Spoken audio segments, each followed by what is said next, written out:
I really enjoyed this question. Jared from Austin, Texas. He writes, in a sermon you've preached about trusting in people and empowering people at all at a high level. You said that if there isn't a Judas for every 12 people you're investing in, you aren't trusting enough. I love this statement, think this needs to be lived out, but my struggle is trying to envision this as a senior pastor. Basically, how would you envision a pastor walking this out? Yeah, and I think that when I said, unless you have one Judas in every 12 people, you're not trusting enough. Everybody on their staff is like, am I the Judas? Sometimes I think that I'm prone to exaggerate a example to make a point. Yeah, totally. But the point is that empowering cultures, they create greatness in people. None of the disciples there's no record that the disciples ever argued over who was the greatest before they met Jesus. We have Peter and John and James all working for their father. Now, maybe they did, but it seems unreasonable. Banny, we're around here with 340 employees. I don't see anyone walk. I haven't been in a single argument.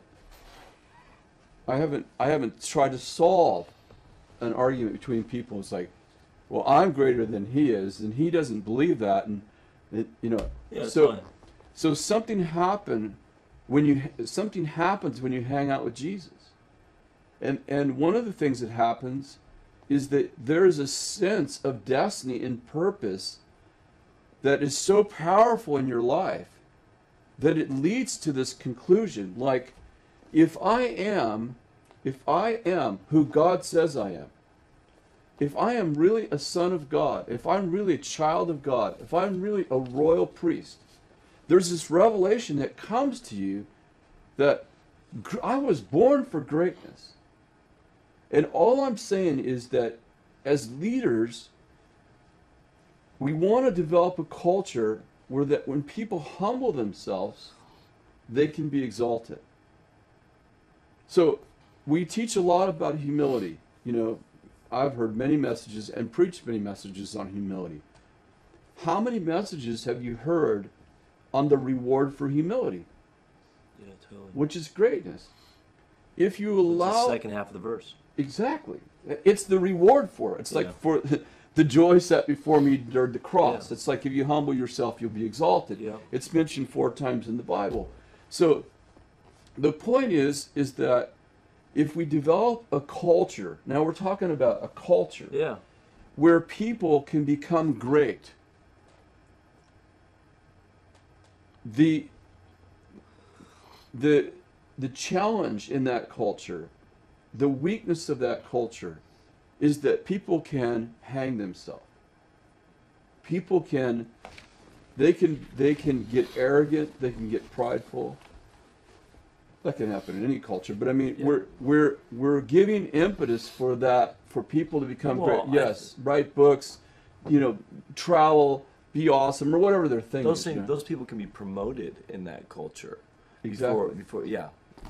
But they can be promoted to this place. Yes, because you believe in them. Yeah. Exactly.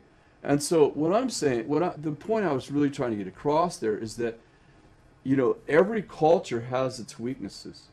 If I'm the leader and I keep everybody little, I'm like, okay, so I have never had a leader fall.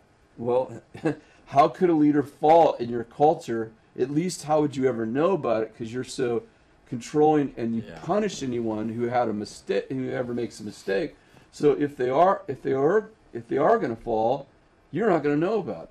I mean, it's almost like you're saying that it's not as much like if I'm going to have a Judas with every 12. Yeah, that was a little bit of a metaphor. Didn't work. But the point, I think the point for me is well taken in that you have to be able to create an environment of empowerment and freedom. Yes. Where it's possible. Yeah. Judas can be in your midst.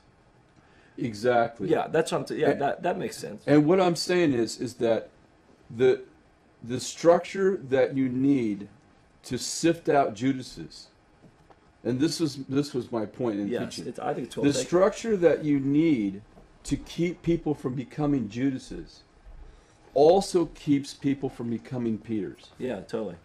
because both denied Christ. And they probably look the same in They look some the same. stages.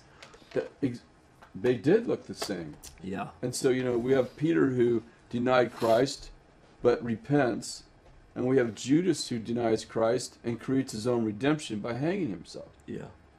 But those were growing alongside of each other. It's wheat and tear. Exactly, in the Yeah. same culture. So, the point I was really trying to make is that create a culture.